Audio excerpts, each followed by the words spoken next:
ধর্ষণ নিয়ে যদি পরিবর্তন করতে চান, কারণ আমার ধারণা যে ধর্ষক যদি তিনি ধরেন এবং দৃষ্টান্তমূলক শাস্তি দেন, তাহলে বিজেপির যে দল, সেই দলটা কিন্তু প্রায় উঠে যাবে। আমরা কখনোই চাই না বিজেপি বিরোধী পক্ষ হবে, তার বদলে যদি কংগ্রেস সিপিএম উঠে আসে তাহলে তো ভালো কথা।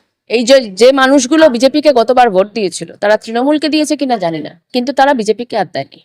আমার যেটা মনে হচ্ছে যে নরেন্দ্র মোদী এবং অমিত শাহর অবিলম্বে তাদের কেন্দ্রীয় সরকারের যে প্রধানমন্ত্রিত্ব এবং স্বরাষ্ট্র দপ্তরের যে মন্ত্রিত্ব, তা থেকে পদত্যাগ করা উচিত এবং জ্ঞানেশ বাবুরও পদত্যাগ করা উচিত। কারণ তারা যেটা ভেবেছিলেন, এই যে 2.5 লক্ষ কেন্দ্রীয় বাহিনী পাঠিয়ে তারা এখানকার মানুষকে ভয় দেখাবেন, তারা জানেন যে বিজেপির কর্মীরা, বিজেপির নেতারা তারা ভোট ব্যাপারটা বোঝে না। অতএব যেভাবেই হোক এখানে এই নাম বাতিল করার উদ্দেশ্য তো একটাই ছিল, দাঙ্গা হাঙ্গামা বাঁধানো। ওই রোহিঙ্গা চলে যাচ্ছে, ওই বাংলাদেশি ঢুকছে, যেভাবেই হোক যদি একটা দাঙ্গা হাঙ্গামা বাঁধানো যেত, তাহলে ওদের বিজেপির কর্মীরা একটু সাহস পেত এবং এই বিজেপির কর্মীরা যখন দাঙ্গা হাঙ্গামা করতো, কেন্দ্রীয় বাহিনী তাদের রক্ষা করতো, সুরক্ষা দিত। তো এই তো উদ্দেশ্য ছিল সুরক্ষার কেন্দ্রীয় বাহিনী আসার। তো কোনোটাই তো হলো না। বাংলার মানুষ অত্যন্ত সচেতন ভাবে এবং দারুণ বিবেচনার সঙ্গে কোনো ফাঁদে পা দিল না, কোনো ধরনের হিংস্র বা কোনো ধরনের উত্তেজনার ফাঁদে তারা পা দিল না। তারা সমস্ত জবাব দিল ভোটে দাঁড়িয়ে। অতএব কোনো উত্তেজনা হলো না, কোনো দাঙ্গা হলো না। তাহলে তো এবার বিজেপির কর্মীরা হতাশ হবেনি। এবং এই যে কেন্দ্রীয় বাহিনী, এই কেন্দ্রীয় বাহিনী কাউকে ভয় দেখাতে পারলো না। এই কেন্দ্রীয় বাহিনী যখন যে যার নিজের গ্রামে ফিরবেন, উত্তরপ্রদেশ, মধ্যপ্রদেশ, ঝাড়খণ্ড, বিহার, সবাই গিয়ে কি বলবেন? সবাই গিয়ে বলবেন যে বাংলায় দেখে এলাম আমাদের কেউ ভয় পায় না, বাংলায় দেখে এলাম যে তারা ভোটের জন্য, নির্বাচনের জন্য কতটা আবেগপ্রবণ। তারা গিয়ে কি বলবে যে এই যে 27 লক্ষ লোক যারা ট্রাইব্যুনালে অ্যাপিল করেছিল, এই 27 লক্ষ লোক এক একজন স্বাধীনতা সংগ্রামীতে পরিণত হয়েছে। তারা নিজেরা ভোট দিতে পারছে না, কিন্তু তারা তাদের আত্মীয় পরিজন, কারণ এই 27 লক্ষ লোকের মধ্যে তো অনেকেই বিজেপিকে দিয়েছিল আগে। তাহলে এই 27 লক্ষ লোক তারা নিজেরা ভোট দিতে পারছে না, কিন্তু তাদের আত্মীয় পরিজন সবাইকে বুঝিয়ে দিয়েছে যে এবার কিন্তু ভোটটা বিজেপিকে দেওয়া হবে না। এবং অর্থাৎ এই যে 27 লক্ষ স্বাধীনতা সংগ্রামী তৈরি করলো ওরা, এর জন্য তো গণেশ বাবুর উচিত নিজের ব্যর্থতার দায় স্বীকার করে পদত্যাগ করা। পদত্যাগ এই কারণে করবে কারণ বাংলায় সন্ত্রাস হয়নি, কোনো মৃত্যু দেখিনি, রক্তাক্ত পরিবেশ দেখিনি, একটা শান্তিপূর্ণ ভোট করাতে পারলো এত বছর পরে, সেই জন্য পদত্যাগ করা উচিত। করাতে পারেনি, ওরা চেষ্টা করেছিল, 2.5 লক্ষ বাহিনী চেষ্টা করেছিল, নরেন্দ্র মোদী, অমিত শাহ ওরা চেষ্টা করেছিল ঘুষপেটিয়া কথাটা বলে যাতে পশ্চিমবঙ্গে একটা অনর্থ বাঁধে। কারণ দাঙ্গা হাঙ্গামা ছাড়া ওদের বেঁচে থাকার আর কোনো উপায় নেই। এবং খেয়াল করলে দেখবে এই যে মানুষ ঢেলে ভোটটা দিল, এই যে ঢেলে আসলো, এমনিতে তো সাধারণভাবে নির্বাচনে বহু মানুষ আসতে পারে না, নানা কারণে ভোট দিতে পারে না।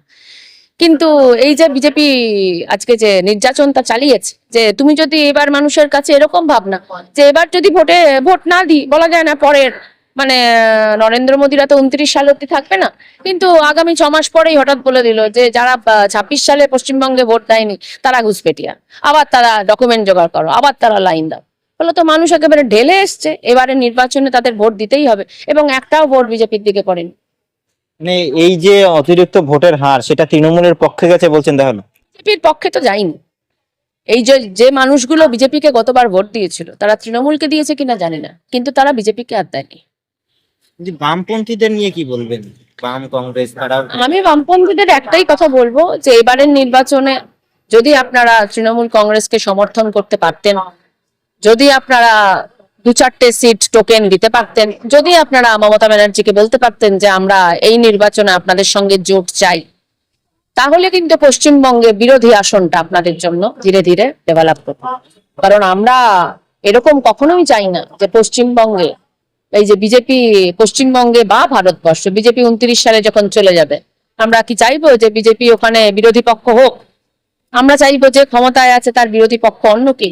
পশ্চিমবঙ্গে কি আমরা চাই নাকি যে বিজেপি বিরোধী পক্ষ হবে? আমরা কখনোই চাই না বিজেপি বিরোধী পক্ষ হবে। তার বদলে যদি কংগ্রেস সিপিএম উঠে আসে তাহলে তো ভালো কথা। কিন্তু অমিত শাহ বলছেন, বিশ্লেষণ করেছেন, তথ্য বিশ্লেষণ করেছেন, দেখেছেন প্রায় 152টির মধ্যে 110টি আসনে বিজেপি জিতে বসে আছে। দেখুন, এখন তো এটা ছাড়া দক্ষিণবঙ্গের যে ভোট, তাদের কর্মীরা, তাদের প্রার্থীরা, তারা তো হতাশ হয়ে বসে পড়ল। ফলে তো অমিত শাহ ওরাই যে টাকা খরচ করলো, এই যে সজল বাবুর পেছনে, এই যে শুভেন্দু অধিকারীর পেছনে, এই যে সমস্ত প্রার্থীর পেছনে কয়েক লাখ কয়েক কোটি, তো টাকাটা তো জলে যায়। ফলত এখন তো এই কথাটা তাদের বলতেই হবে। তবে এটা অমিত শাহ ভালো করেই বুঝে গেছে যে উত্তরবঙ্গ তাদের বুঝিয়ে দিয়েছে যে মানে গতবারে তাদের যারা ভোটার তারা এবারে তাদের ভোট দেয়নি। প্রধানমন্ত্রী নরেন্দ্র মোদী অভয়ের মাকে পাশে বসিয়ে সভা করলেন, পরিবর্তনের বার্তা দিলেন। অভয়ের মাকে নিয়ে আমি কোনো কথা বলবো না। এখন নরেন্দ্র মোদী যদি পরিবর্তন করতে চান তাহলে কিন্তু বিজেপি দলটা তুলে দিতে হবে। ধর্ষণ নিয়ে যদি পরিবর্তন করতে চান, কারণ আমার ধারণা যে ধর্ষক যদি তিনি ধরেন এবং দৃষ্টান্তমূলক শাস্তি দেন, তাহলে বিজেপির যে দল সেই দলটা কিন্তু প্রায় উঠে যাবে। তার সঙ্গে এবার সুব্রমণিয়াম স্বামী কি বলেছে, তার সঙ্গে মধু কিশোর কি বলেছে, এইসব প্রসঙ্গগুলো উঠে আসবে। ফলে তো বিজেপি দলে আর একজনও কেউ থাকবে কিনা এটা ভাবতে হবে। এখন সেটা বাঁচানোর জন্য তিনি অভয়ের মায়ের পাশে বসে আছে কিনা বলতে পারেন। এর আগের দিন আমরা দেখেছিলাম প্রধানমন্ত্রী ঝালমুড়ি কিনে খেয়েছেন 10 টাকা দিয়ে। এরপর আবার আমরা ফের দেখলাম প্রধানমন্ত্রী হুগলি নদীতে সময় কাটাচ্ছেন। দেখুন, ঝালমুড়ি ওলার জন্য আমাদের দুশ্চিন্তা হয়, কারণ যে ভদ্রলোকের সঙ্গে পাত পেরে অমিত শাহ ভাত খেলেন তার নাম ভোটার তালিকা থেকে চলে গেল। যে লোকগুলো গতবার শান্তনু ঠাকুরকে ভোট দিয়েছিল তাদের নাম ভোটার তালিকা থেকে চলে গেল। যে লোকগুলো গতবার বিহারে ভোট দিয়েছিল তাদের হয়ে, তাদের নবনিযুক্ত মুখ্যমন্ত্রী বলেছে যে তাদের নাম, রেশন কার্ড, আধার কার্ড সব বাতিল। শুভেন্দু অধিকারী একজন জাতীয় স্তরের যিনি সাংবাদিক, তাকে যেটা বলেছেন সেটা হচ্ছে যে আমরা আধার কার্ড, রেশন কার্ড, এখন তো সবে ভোটার কার্ড, ভোটার মানে নির্বাচন কমিশন এসছে, এরপরে এনআইএ আসবে, এসে Aadhaar card, voter card, driving licence বাতিল করে। দেখো, ওরা হচ্ছে কংসের জাত। কংস বাসুদেবের সঙ্গে বন্ধুত্ব করলো, দেবকীর সঙ্গে বিয়ে দিল, তারপরে বাসুদেবকে জেলে ঢুকিয়ে দিল।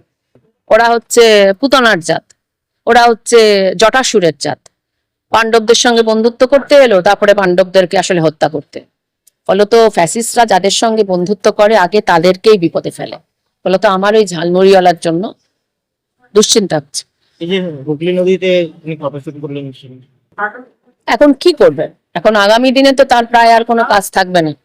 হয় তাকে দেশ থেকে পালিয়ে যেতে হবে, না হলে দুর্নীতি করার জন্য ইডি সিবিআই গিয়ে তার কাছে যখন জবাবদিহি চাইবে যে তিনি 18 লক্ষ কোটি টাকার কত টাকা কমিশন খেলো বিজেপির নেতারা, তখন তো তাকে অ্যারেস্ট করতে হবে। ফলত তিনি এখন হুগলি নদীতে ঘুরছেন, এটা ভালো কথা। এরপরে 29 সালের মধ্যে ওই উমার খালিদরা জেল থেকে বেরোবে, উমার খালিদরা হুগলি নদীতে ঘুরবে, আর ওই জেলের মধ্যে যাবে যারা দুর্নীতিগ্রস্ত। রাঘব চাড্ডা বিজেপিতে গেলেন। এটা জনতার কাছে লজ্জা, জনগণের কাছে লজ্জা। এবার আমরা সবসময় মনে করি, কথাটা আগে বললাম, যে পশ্চিমবঙ্গে মমতা বন্দ্যোপাধ্যায় ক্ষমতায় আছে, তার মানে বিরোধী পক্ষ বিজেপি থাকুক, এটা আমরা চাই না। কারণ যতদিন বিজেপি বিরোধী পক্ষ থাকবে ততদিনই এই সমস্ত ধান্দাবাজ নেতারা তারা ওই বিজেপিতে যাওয়ার সুযোগ পায়।